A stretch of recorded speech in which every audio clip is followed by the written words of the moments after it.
Good morning.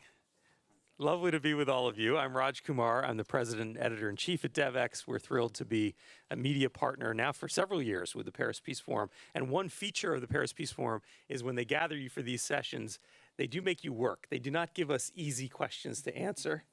The question today is, how can we protect science so that science can protect us? It's a question I would love the answer to. So I'm thrilled to have such an esteemed group of experts here to help us address this issue. One of the features of this era we find ourselves living in is deep distrust of institutions and of elites. And science, in some ways, has been caught up in this. I think unfairly. Maybe some here in the audience, and we'll get a chance to hear from you toward the end of the session, may disagree, but I think unfairly. But science, nonetheless, is caught up in it. And you see publics around the world that question some of the very basic tenets of science that many of us might take for granted. We want to get into that question today to understand, what do we do as a community who believes in the importance, understands the importance of science? What do we do to protect it? And how do we build some kind of a scaffolding or foundation on which we can have a more constructive discussion than the one which is happening today in the world, whether in social media or inside families? Many of you may experience this in your own families, of people who distrust basic medical science, for example. So we're going to get into that discussion today. The forum has gathered a quite esteemed group, and I'm going to just take us through one by one rather than reading you all their bios to start. So I want to begin with Gilles Bloch, who is the president of the Museum of Natural History here in France, here in Paris. We could talk about many topics, including museum security, but we're not going to talk about that. We are instead going to talk about science, and I would love your perspective on what do we do to protect it. Thank you. Hello, everybody. Welcome to these wonderful premises. First, you're safe here. Don't worry, okay?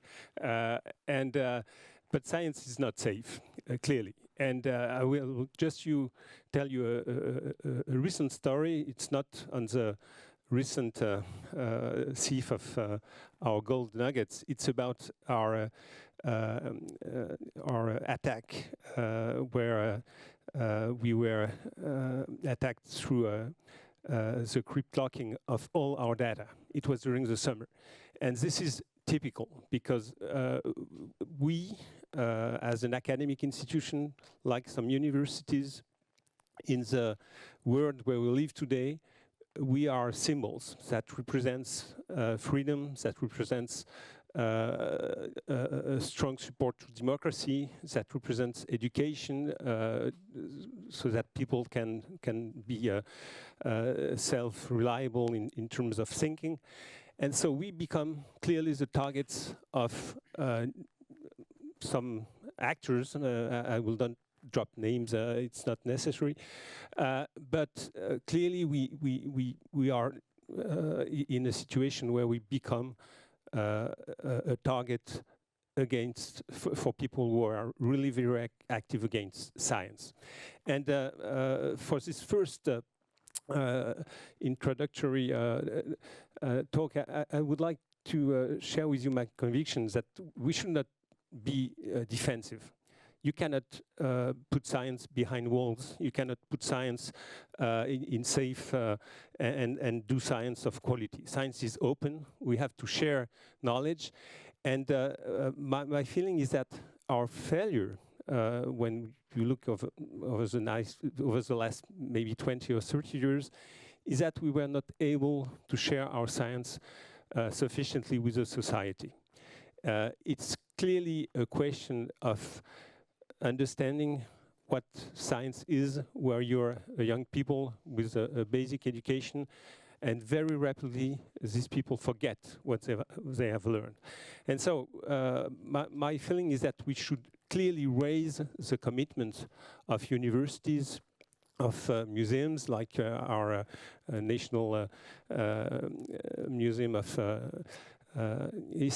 Natural History, so that at any time during your life, you become more connected to science. And to do this, of course, you can have nice places like here, where we show our collections and we produce very interesting exhibitions. But in the today world, the best way to reach people is just this. And you have really to increase the power of digital communication about science to make science more accessible for people who do not have the background and who do vote at the end. Because in many countries where terrible things are happening to the scientific community, the leaders were elected. And so clearly we have to put much more time, much more money, much more power on the communication of the science toward the public. It's a very interesting point, Gilles, and it's one that I think you're right. Many scientists don't see their role as communicators. They have enough to do to focus on their core discipline, but in the new era that we're in, it's critical. You reference universities, and we have Hisham El-Habti with us, who is the president of a really remarkable global university that I've had the great pleasure to visit in Morocco, the Mohammed VI Polytechnic University. And you are a university that really reaches out to communities around the world. You don't feel like you're in a closed campus. You feel like you're in a place of action and innovation. So I'm very curious to get your take on how you see this issue. Thank you so much, Raj.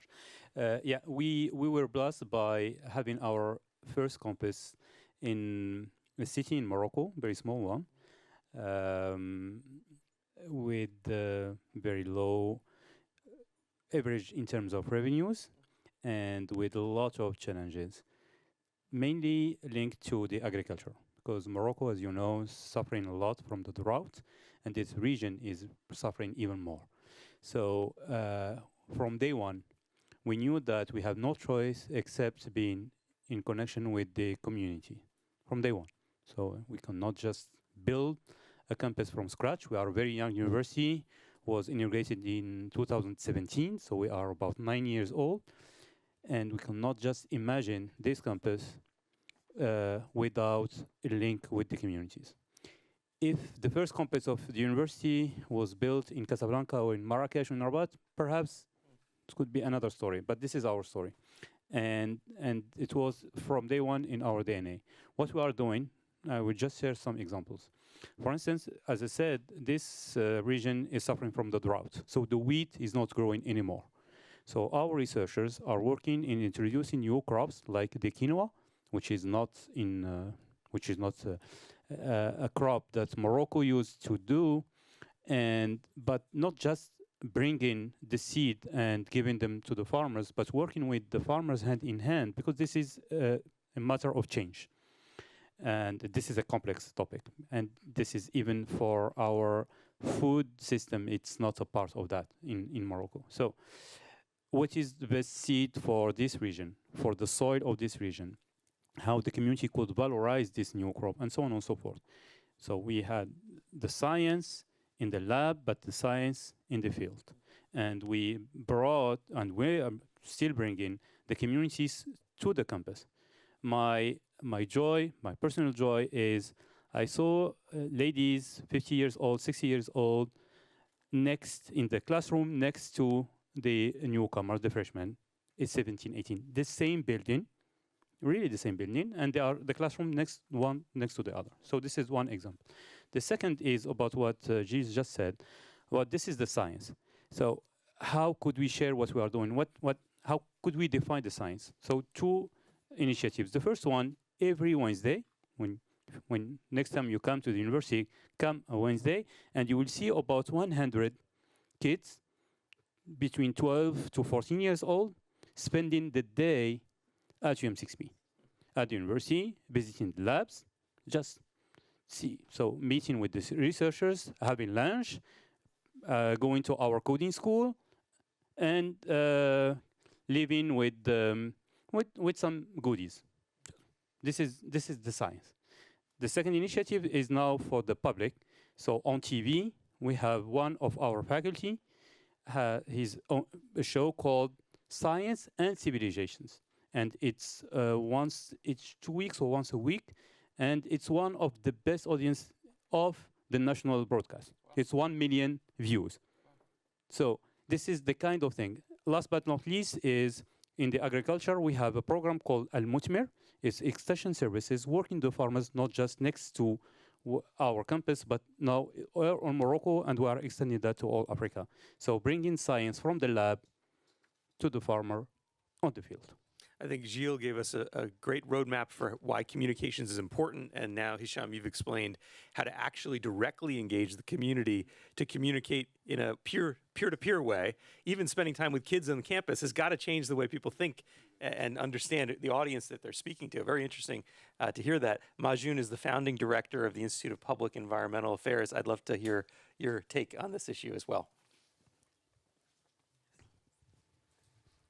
Thank you very much. Very good to be here, and I very much agree with the distinguished guests. You know, all these opinions on the protection of science, and I particularly feel, particularly strongly that that we need to find ways to better communicate, because this society, it's so divided. Not just globally, but also locally, nationally, subnationally, and fragmented. So there are all different opinions, and the science community will be, sometimes got stuck in the middle because each side just want to uphold, use science and data to for their own interest and own gains, and so it's very, very challenging, and it made me think about some 12, 13 years ago when Beijing, we in China we suffered from this very bad air pollution and the air apocalypse. We couldn't see the building next door, and airplane could not land, and people have so many questions about the data. It's because at that time the monitoring data shows that 80% of our cities met with the air quality standards.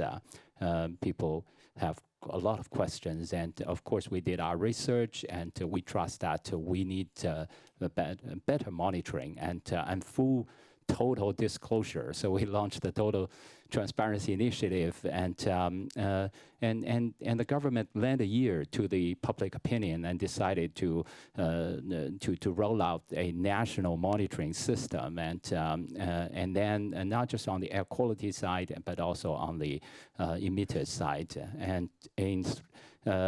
so after the first round of disclosure readings have been made public, we realized that in Beijing, that monthly average of PM 2.5 reached 150 and higher. And WHO standard was 10 and now dropped to 5. So that was the truth. And then nearly 80% failed the standards after that. So making that transparent and real-time disclosure hourly, every hour, made that public, highly enhance the integrity of the data, and gradually win back people's trust. And then, before that, all the corporations, most of them will race down to the bottom, because anyone who cut corners became more competitive because they saved cost. But with the hourly disclosure, China adopted a disruptive mechanism which required the major emitters every hour disclose their information, their data to the public. Of course, it's not enough just for the public to have those readings of sulfur and nitrogen and particulates. They could not figure that out. So we launched a cell phone app called Blue Map, and help to visualize, based on location-based mapping, and help to visualize whoever not in compliance, that hour will turn from blue to red. So tens of thousands of reporting and petition have been made by the users, and the local environmental agencies tap into this backing of the people and push for a lot of emission reduction. And the sulfur dioxide came down from 20 million tons to 2.4 in 10 years, 2.4 million in 10 years of time. And Beijing's PM 2.5 dropped from nearly 90 micrograms to 30 last year. So I think, communication is extremely important to win back people's trust. Thank you. That's a really remarkable story. It seems like we've heard about science that communicates, science that engages the community, and science that delivers. I mean, many people who have experienced air pollution, if you see science as actually helping to deliver a result like that, that may very well change your perception of what it does for you in your life. I want to continue the discussion and ask Sandrine Boutier-Streff to join us. She is the Global Head of Corporate Social Responsibility at Sanofi and General Delegate of the Foundation S, the Sanofi Collective. Love to hear your thoughts, Sandrine.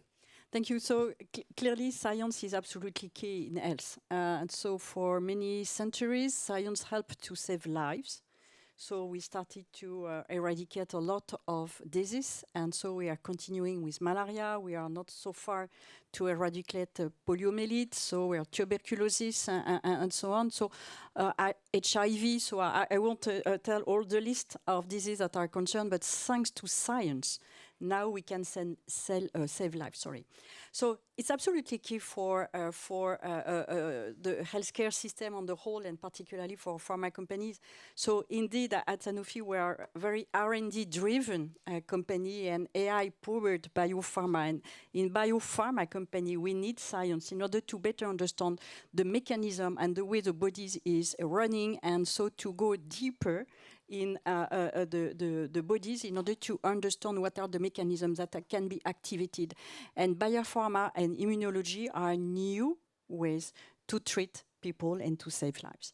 So just example of disease that were treated by different, so just an example with neglected tropical disease that some of you knows perfectly well, that were treated by few medicines, very intrusive, with hospitalization, and so with substances that were not so good for the patients. And now, thanks to science, we have discovered a new ways of treating people just after diagnosis. They are taking 3 pills, and that's okay. So, meaning that now we are close to eliminate in a sustainable way the sleeping sickness. And so science played a huge role. But it's just an example to illustrate the role. Unfortunately, now there is a kind of distrust in science for health. And so the COVID period has played, unfortunately, was a wrong period and created a new momentum of anti-vax, if I may say, and anti-trust in medicine on the whole. Now we have to regenerate this trust and demonstrating that science was and is and will remain the basis to save lives. As you said, on air pollution and climate, we have some now evidence and science proved. And so the first report of the GIEC on climate was not taken as serious as it should be. And now this is a reality there. But nobody believed that it will happen. Now it looks like today being in a real world evidence, having some events all over the world. And we faced in Jamaica faced yesterday a big event. So it is there. And so we need to trust in what scientists said. It's a matter of communication. It's a matter of transparency. It's a matter of rigor. And so all those components are absolutely key. Demonstrating the link between environment and health of population is also a new component that we need to take into account and to better understand why, when the temperature is rising, people suffering of diabetes are in worse conditions. We need to understand why, depending on the size of molecule you spoke about air pollution, some diseases are more exacerbated than the others. Science can help, but real-world evidence and technology can help as well. And so we are looking at working more on real-world evidence to demonstrate that the science was the truth. And so this is also important because real evidence are obvious, no choice, no matter. This is the truth. So demonstrating that science was good. So clearly we face a paradox. People want to be saved, but dismiss science. thinking more real-world evidence. We need now to recreate the condition, and so we have a program which is named A Million Conversation to discuss with communities in order to give back trust to medicine, to give back trust to care, to give back trust to healthcare as well. So this is a way that we need collectively to work, more transparency, discussing rigorously, honestly, to say, to be honest, if we don't know, we don't know. And so we need to continue to activate scientists in order to better understand. So this is the challenge we face, but so I could say that we are very mobilized, and so we continue to work with our scientists and scientists in the world in order to continue to save lives, because we have no choice. I think you raise an important point, Sandrine, that within the scope of scientific inquiry and the debate about the value of science in society, health is really the center of the bullseye of the campaign against science. And in my home country, we even have the government and key regulators who are very skeptical about the biopharmaceutical industry and the role that it plays. So it's a significant challenge around the world, and health has become very much politicized, as you say, during the COVID period. So, there is no easy answer on this stage as to how we address this, and I think health is in particular in a very difficult position. Another maybe similar issue, because it's getting a lot of global attention now, is AI. And what is the role of AI and skepticism about AI? Chiara Nirgin is with us. You're a scientist. You're the co-founder of your own organization called CIMA. You won the Google Grand Prize for seminal research in AI algorithms for real-world applications in climate, another area of controversy. And you've got a number of other awards to your name in this field. So I would love to hear your take on this set of issues.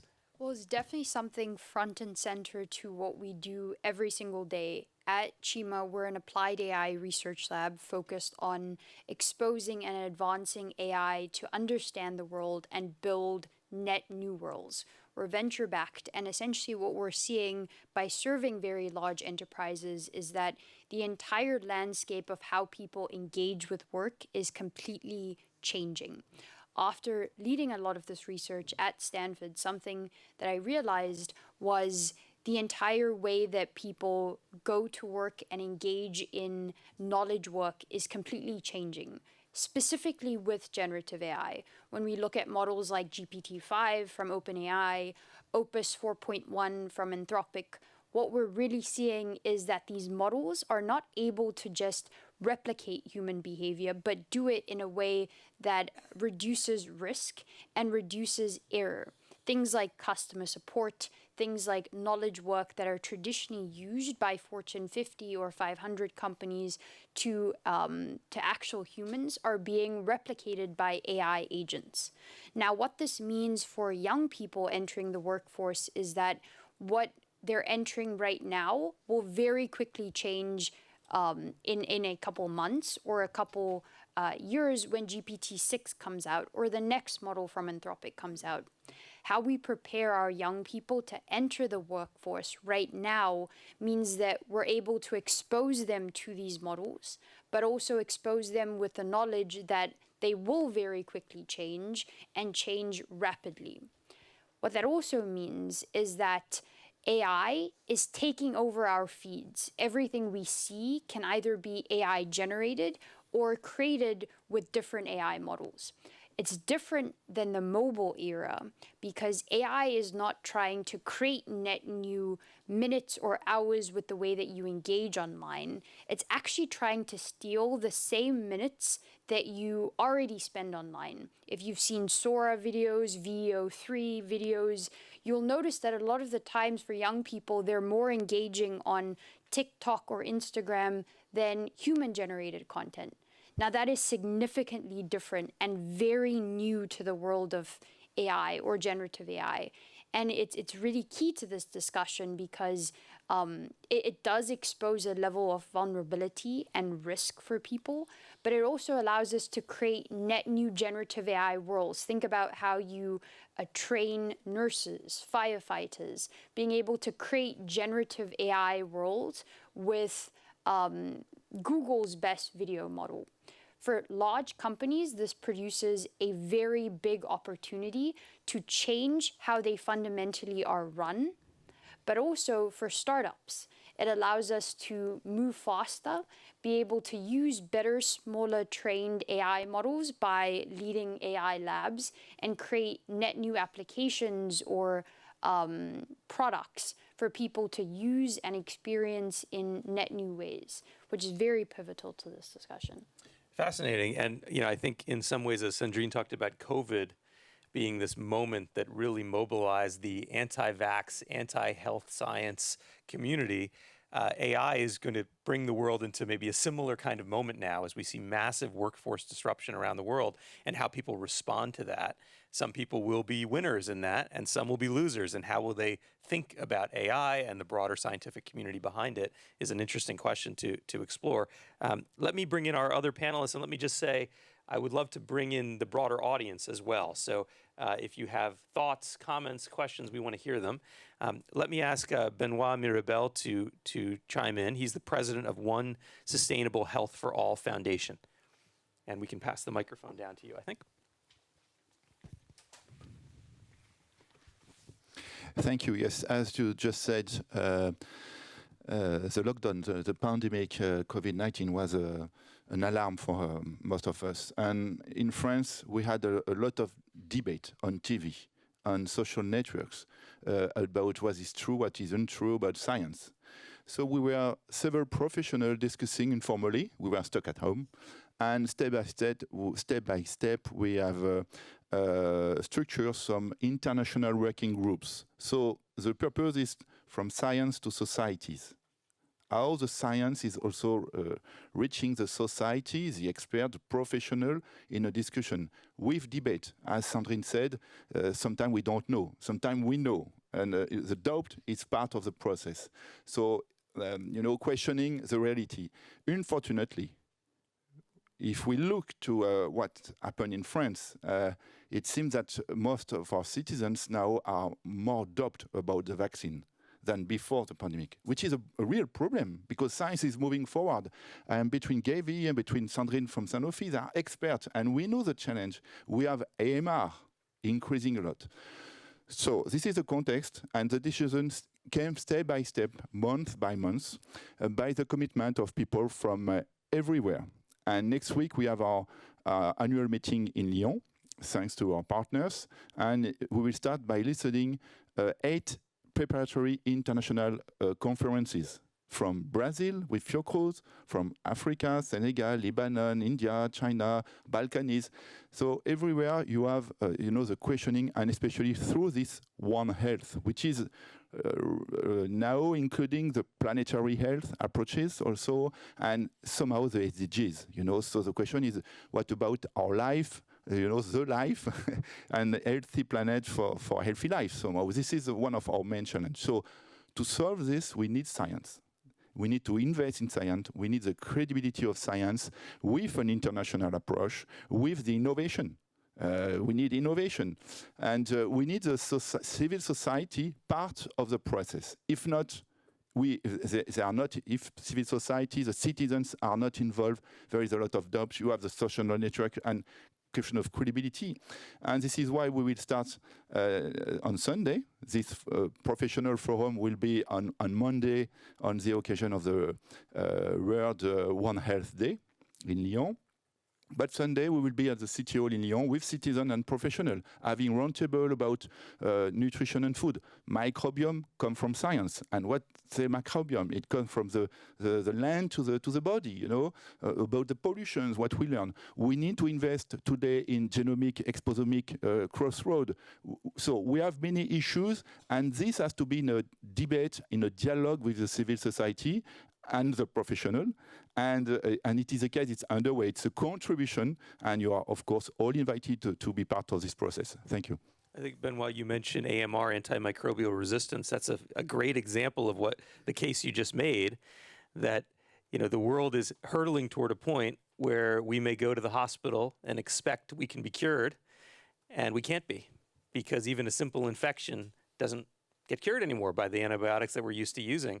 The biopharmaceutical industry is very concerned about this and working on it, but I don't believe we have yet been able to engage a public discussion about this and elevate it with government And it's a good example of where this skepticism about science could one day come back to haunt all of us in a very serious way. And if we can get ahead of that and have a productive discussion, then we can avoid that kind of fate.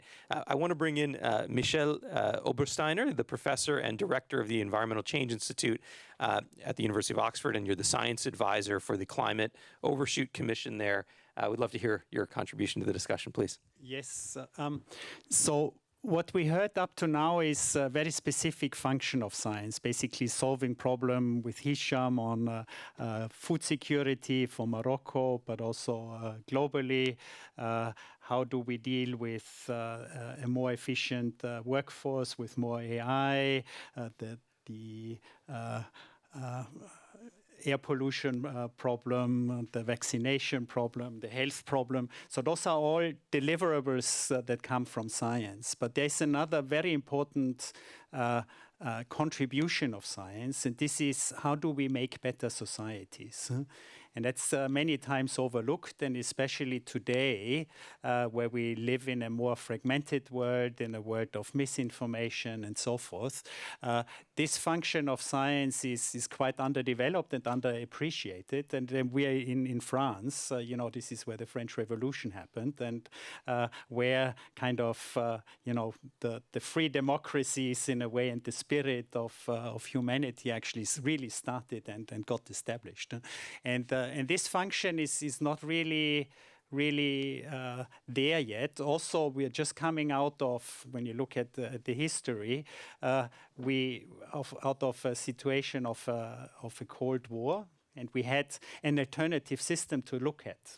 We still have China in a way, but China also became quite capitalistic. And currently, we don't have any other way on how to be collectively intelligent than the economic and socioeconomic system and the governance system we have invented. And the question now is, and I think that's a fair question for this session, is what kind of science do we need in order to have input on how can we better organize ourselves? And also protect ourselves from the new technologies. When you hear generative AI, what it created fragmented societies all over the world. We have a strong swing to the right with values which I cannot share, and using a lot of misinformation for political purposes. How can we bring science into this equation such that we become collectively more intelligent? I think that's a real challenge, and I don't have the silver bullet, but I had a discussion with Janez Potočnik. He created the European Research Council, and this is one of the few ways I have seen, apart from how we are organized at Oxford. This is, of course, the best you can imagine, because we're truly free in the way how do we do science. But here we also have a way on how to disperse resources, financial resources, to researchers for actually free-spirited research and really truly innovative breakthrough research.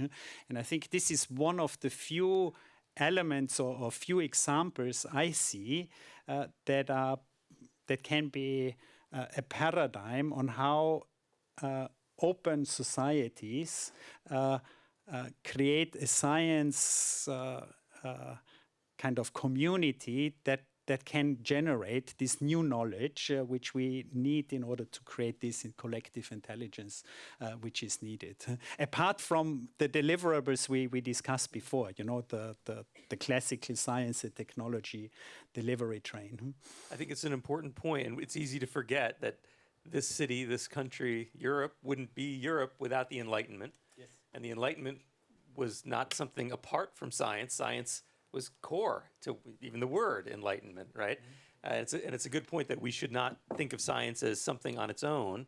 The fact that we maybe do suggests a bit of the problem that we have in societies, that science and scientists and those who work in this kind of guild are somewhat cut off from the rest of society. That may be part of the issue that people here on this panel are describing how we have to address. I want to bring in others into the discussion who might have a question or a thought of their own to contribute. So can I just see some hands to get a sense? Does anybody want to contribute? We have one here. Anyone else? One here. Others? Okay, we'll begin with these two. If we a third, okay, great. We'll take all three. I'll ask you to keep it very brief, but it can be a question or a comment. But keep it very brief. Provocative comments are welcome as well, and let us know your name and organization if you would. Please go ahead. I think you have the microphone. Yes, please. Sorry, hello. I was hoping for the first person to speak. But hello, everyone. My name is Diana Alvarez. I work at Gavi in the Department of Resource Mobilization, Sovereign Donors, and Private Sector Engagement. So very relevant conversation. Thank you. I just have a comment because, of course, for Gavi, we have everything is about evidence-based. And my company is that we just had the replenishment recently on the 25th of June in Brussels. And considering the circumstances, it was remarkable the amount of money that we raised for immunization, but still with a important gap. And I very much agree with what you said, Sandrine, that it's also not only because of the anti-vax and we do see the effect of the political shift and how this is contributing also to all the organizations are experiencing in terms of decrease in funding, but also, of course, what we also know, the decrease in ODA and the different situations that is happening in member states and the reality of the world. I do see that it's important, and I was discussing this with the team in a retreat in Geneva yesterday with Gavi, that, of course, it's important to continue mobilizing these sovereign donors, but also how do we communicate and how do we engage with private sector, which is even more important. We do have a great example of a relationship with the Caixa Foundation.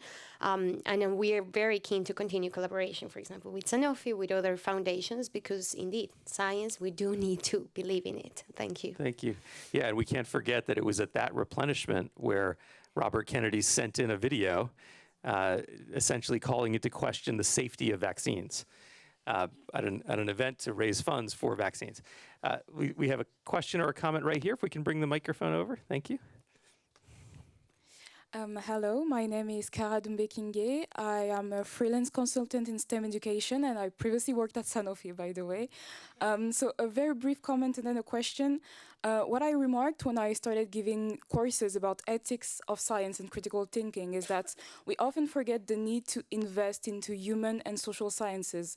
If you don't understand science, the importance of doubting, how you build proof, you cannot trust it, you cannot believe in it. So I think we often encourage young people to go into science, and it's a good thing to do, but we also need to encourage to have more historians, sociologists, anthropologists, people who understand how society works and how science can be bridged with society.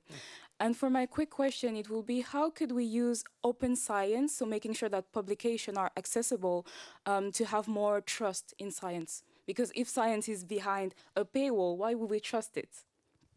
Interesting. Thank you. And if we can bring the microphone just down over here. Hi, this is Anna Piekars. I'm from Kraft Heinz, the food and beverage sector. Great discussion. I guess it's more a comment, but a provocation. I'm wondering if, in terms of credibility in science and communication, is the challenge to translate the complexity of science to different target audiences? Because in terms of, for example, thinking about science-based policy, do our policymakers, regulators, understand science, how we can translate that? Similarly, when we talk about consumers, to understand science-based innovation and to trust. But it's very complex because consumers, for example, believe, oh, today I hear this, tomorrow I hear something else. Science is evolving. Science is not black and white. So is this a challenge? How we can tackle that? Thank you. And maybe we can start there with our colleague from Kraft Heinz, because it's a good example. You know, science is often very nuanced. How do you communicate nuance? Because we've heard a lot about communication. Does anyone here want to jump in on that idea? How do we better communicate when the reality of science is that there may not be one simple answer? Please, here's the mic. Of course, science is complex, but you need to have a basic common ground just to have a sound discussion on political decisions, on public policies, and very frequently this basic common ground is just missing because people were not enough educated towards science. And so I believe that coming back to very simple things, how do you build a scientific evidence? Science is doubt, but science is also consensus.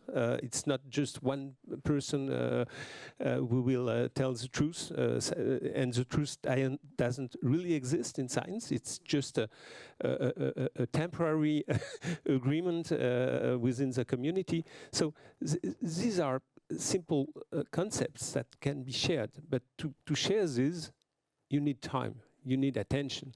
And you need to distract people from TikTok and other tools, and you need to use the space to bring these simple messages to many people. Maybe I keep the mic because it was interesting to listen to everybody. I had a second idea when I read the title of the round table. Of course, we need to protect science, but my question was about what does it mean that science must protect us? Who is us? And hearing the colleagues, it was very centered on the human beings and the society. And I believe that this is a mistake. If we want to protect us, we need to protect the environment, we need to protect the biodiversity, and we need to lessen our impact on the climate. And so we need a more global approach. What I heard about the table was very centered on our small human being. So we need to broaden the spectrum. Interesting. Although you could argue, just to take the other side, that if you focus on issues like air pollution, people can feel it more viscerally. You don't have to have a debate about climate, and maybe you make the same kind of progress that you need to make in a very polarized world. But I want to bring others in, please, Benoit. Michel, yeah, pass the microphone down. Coming back to your question, there is this saying, I think it actually comes from Einstein. It basically says to every complex problem, there's a solution that is easy, simple and neat, and wrong. so I think this captures the essence quite nicely, because in a complex world, and we are in a complex world, we need to face the very properties of complexity. And I myself have been involved a lot in advising policy processes. And what you do there is you basically graduate together. You know, you start with simple conceptual diagrams, you go into numerical models, you do the analysis, you ask, do you have enough evidence? Is the evidence strong enough? Do we need to collect more data to really be sure or sure enough? You're never 100% sure. And so this is a dialogue. And I think at least in Europe, we have this policy impact assessment tradition, where many of the policies, probably not so much on the national level, but on the European level, where there is a proper evidence base behind it. Do people trust it? Maybe not everyone on the street, but those who are actually in the sausage factory of policy making, they truly understand what's happening.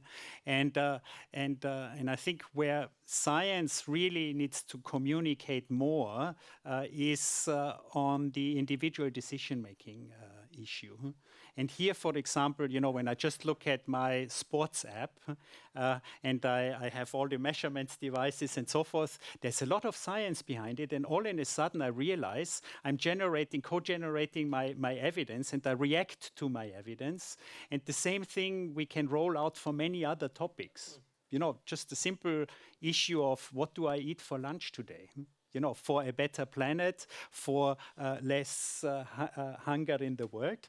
This is actually a very complicated problem. in association with what you need for your health.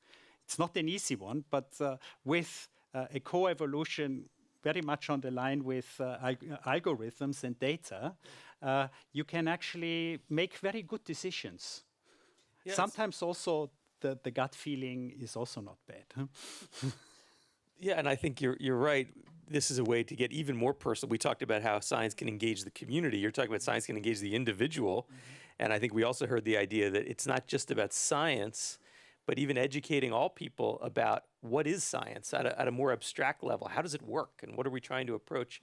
Majun, you had a thought on this. Let's pass the microphone, please. Thank you.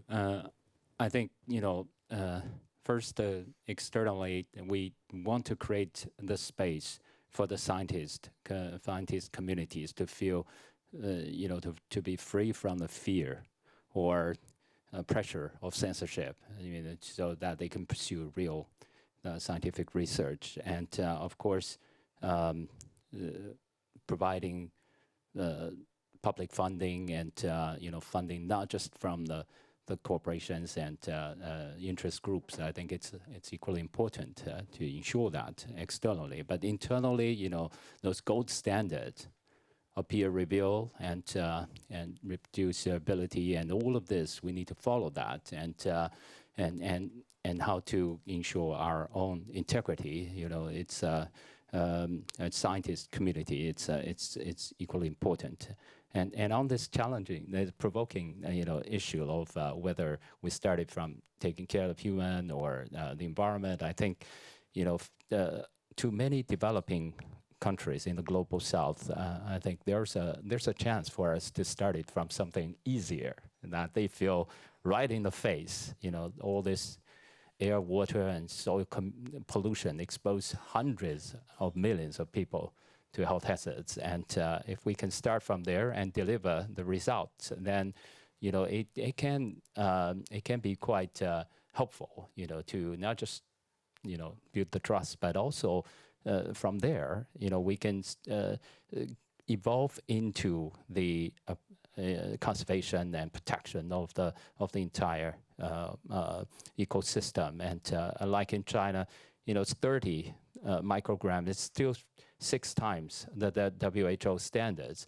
But further improvement cannot happen with the end of the pipe solutions. It gotta be rely upon the total transformation of the energy supply and industry and transportation and even lifestyle. And with that, it have to happen, in synergy with climate action and the biodiversity conservation, and of course, if it can be linked with high quality growth, this could also make it easier for such policy to be accepted. And there are all these ways to tap into science and communicate science to extend to protection of the entire planet Earth. Thank you. Yeah, it's an interesting question. What's the right level at which to engage people on which issue? Chiara, maybe we can bring you back in the discussion. I wonder, we're having a conversation in some ways as though the world is not changing so much, that we understand where we are. But I think for many people, probably coming from the community you come from, we are at a moment where the world's going to look very different 5 years from now. So how does it look the way you perceive it, and how will it change this conversation? I think that's a great question, and I also wanted to connect it to your question earlier about open source and open science. Specifically with AI, obviously, open AI is called open for a reason. What we're seeing is that some of the best models are smaller open source models that everyone can use, and that anyone can host on a GPU or a serverless cloud that they can have either on-prem, on their laptop, on their phone, and be able to use these models at scale. Whether you have internet connectivity, whether you are close to the best NVIDIA GPUs that you can have access to, being able to use open source models gives everybody a playing field to, one, improve the models through supervised fine-tuning, but be able to invest in their own data, which means giving these models your own data to make it personalized to you. What that means for the future is being able to use smaller models versus larger general models to be able to use generative AI for yourself, for your own company, for your own enterprise. And what that really means is that we're living in sort of a once-in-a-lifetime opportunity to be able to use these models and use these applications in a way that are unique to yourself, your own organization, in a way that is open, that is free for everybody, because data is gold. Being able to use these models with your own data is how you get very unique value from them. Yeah, it's interesting. Of course, OpenAI has open in their name. Now, their model isn't actually open, and I think it's a real question: who will win in this race? The Metas of the world with an open platform like Lambda, and some of the others that are more closed. Hisham, I want to get your thoughts on any of what you've heard so far as we start to close the panel. Yeah, thank you. So I will go back to the social science.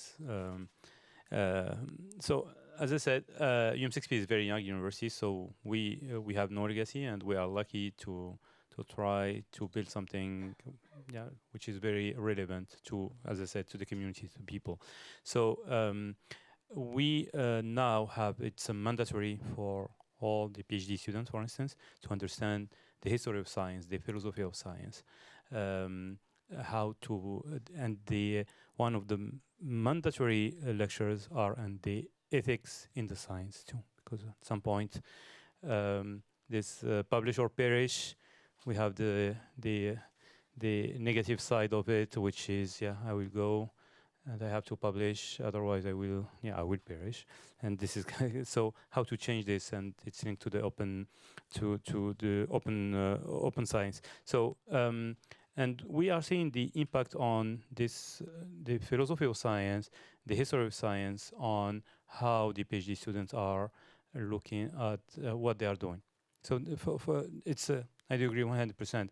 And what we are sharing as a narrative with our students is, a lot are coming from the STEM. This is very important, but this is just the key that will open the door. But once you are in the room, you won't use mathematical equations to talk with people. It's something else. It's so this is how to build these 2 building blocks on on both sides. Yeah, and who knows, AI may be an assistant to scientists who don't have these kind of communication skills to help develop them and communicate with the public in a more effective way. Let's pass the microphone down to Benoit if we can. I know you're all the way at the end, so it's hard to see you for me, but I'd like to get a final thought from you, and then we'll close with Sandrine in a moment. We can just do it this way. Yeah. Thank you. Yes, of course, science includes social, anthropology, etc. And I think that yes, we need to share the knowledge. We need to do it with the society, and it's a real challenge because this could leverage the politicians. I think that now some politicians are skeptical with a direct line from science to them, and they need to react what the people think about it. It's like this somehow, in their day life. Does it mean something about the pollution, about the water, the vaccine? So this is why we need the scientists to go out of the room, out of the laboratory. It's just an image, because I know that some of them are doing a lot for that and taking the time and to debate, to discuss. But some don't do that, and they are focusing on the publication and competition about it. And so we need a science that is open in a sense of discussing, debating like we do today, because it's our democracy, it is our value, it is our life that is in stake, a stake about it. So again, this is why, as a contribution, and I know that, of course, there is positive action also. We see the negative aspect, and there is a big challenge. You remember us, the cuttings in financing, but we need to react, we need to adapt, and there is a good energy, especially with the youth generation. We have a lot in this forum to tackle simultaneously what goes together, because we have also a lot of silos, and we should, at the time where most of government are looking for money to invest in a drone or munitions, bombs, you see what I mean? We need also all together with science, what goes for our life, to be stronger and to advocate for that. In a sense, science, society could influence politicians and the decision that we need. Thank you. Thank you. And so maybe pass the mic to Sandrine for a final thought from you. I'm glad to close with health because you're at the center of this very active debate. It's not abstract or theoretical for you.